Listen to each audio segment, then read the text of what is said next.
First of all, Sarah Abbott, I consider you the woman that started saving old vines by creating this group, Our Old Vines. So that's very kind, but honestly, I just picked up the baton from growers like you, from Jancis Robinson, and from Rosa Kruger, from the Australians. But I think because I'm a marketer, I come from a marketing background, I really believe in categories.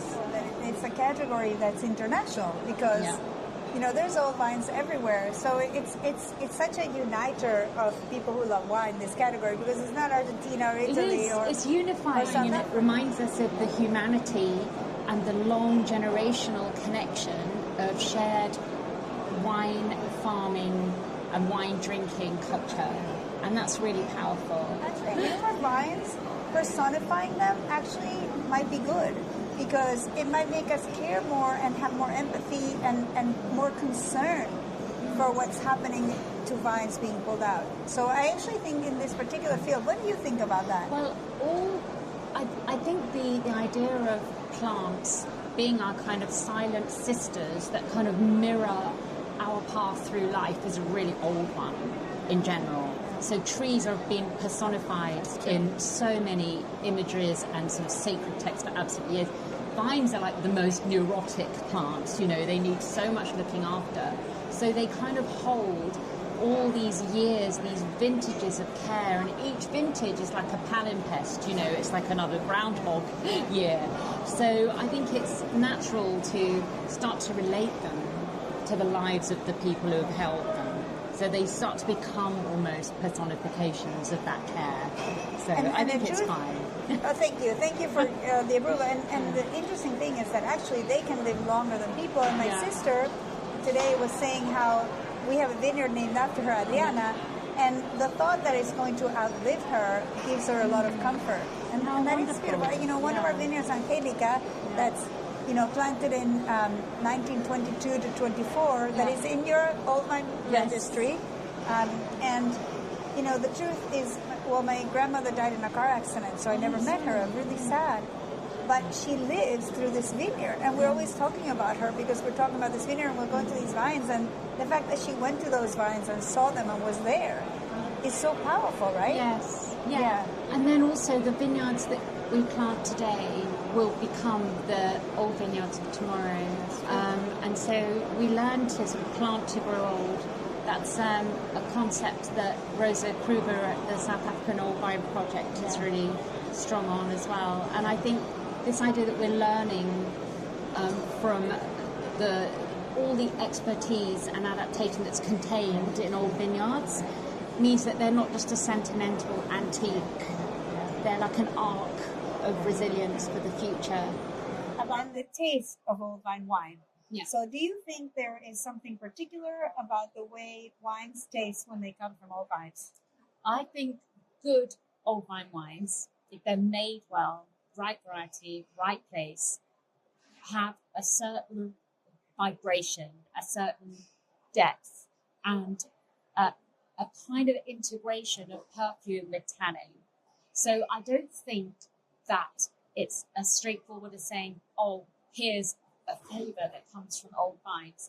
I don't think, actually, although here I'm countering an often kind of said thing, that old vines give wine that's more concentrated. I think it's more a question of sort of an integration and a kind of a vibrancy, like the light in someone's eyes. They just really shine.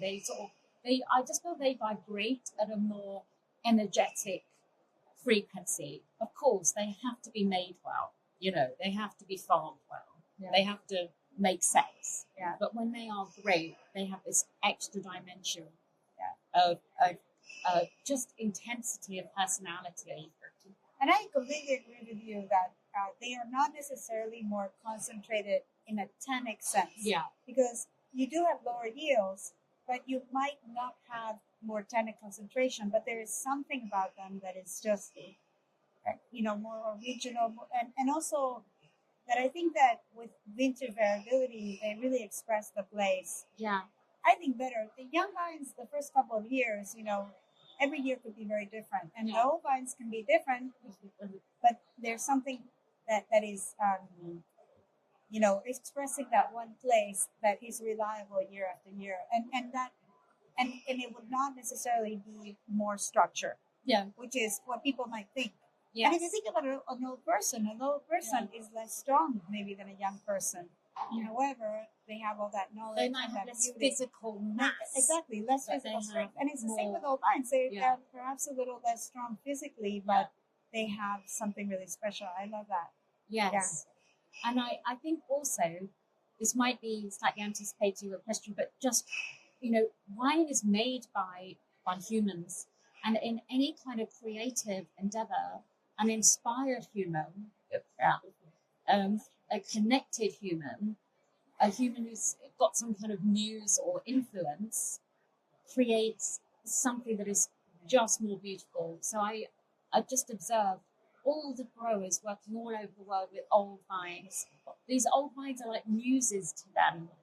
They supercharge their sensitivity and almost their sense of there's a really old idea that creativity is kind of part of spirituality, because you're transcending your everyday existence to plug into something almost that's already out there. And I think that, actually lots of great winemakers do speak about this. They talk about their sense of inspiration. And when you're working with an old vineyard and you know that this has been planted by these particular people, or if you don't know who planted it, there's this sense of connection with your sort of ancestor winemakers, and with the culture of your place, that just sharpen, just turns people into this more alert, sensitive winemaker. And also, I think they get triaged because these things are not necessarily easy to work with. They're often in inconvenient sites, deep sites, planted in ways that defy mechanization. Yeah. You have to really be bothered. Yeah. No, it's true that many old vines are planted in difficult ways to mechanize because they're maybe not as even. Yeah. But I think that in the current world where we are really seeking diversity of wine flavor, I think it's a great world for old vines, because when you get 100 vines that are each producing slightly different flavors, one more productive than another, I think the resulting wine is more interesting. And I think that we're really thinking in wine and viticulture, do we want precision viticulture all the time? And I honestly don't think so, because I think slightly ripe or slightly less ripe make a better wine than everything of the same ripeness. Yes, I think the standardization and not homogeneity, from an obsession with an idea of control. Yeah. And then there's intersection with the creator's intent and all the possibilities, but also constraints that they have to deal with. And constraints are so good for creativity. I agree. And lots of great old vineyards are actually being given this sort of resurgence of life through the application of really intelligent technologies, really innovative way, genetic selection, new methods in propagation, in multiple selections, sort of the new Massal kind of selections. And that's all innovation and technology. I think there's definitely a role for science in this. Yeah. But for me, the big thing about an old vineyard is it's such an ecosystem. It has all this history, and you should think of it more like a village than like a factory, which it is a factory in some way. The vineyard is a factory for wine. But I think that's a mistake. You have to think of it as a village that is producing something. Yeah. And it happens to be this beautiful thing called wine. Yeah. And so this is the Luca Malbec that I've been making since 1999. Okay. And I want to see if you can taste the old wine. Okay. Okay. So I'm going to have a little taste. And it's Malbec, and it's all Massal and ungrafted. Okay. It's really lifted and vibrant and kind of... It's actually got very precise aromatics. So that kind of vitality of aromatic. And it's it's a touch of herbaceous, but also like beautiful fruit. It's not heavy. It's got this real sort of feeling of just being lift. It's got a lot of vitality, a lot of pace and energy in the aromas. Yeah, it's actually very kind of svelte. So, I like the word svelte. I think especially in red wines from old vines, it's like the tannins are absolutely soaked in the perfume. The tannins are like soaked in the perfume of the wine, but it's got that really long, tapering, perfumed like resistance. That's what I think you get with old wines.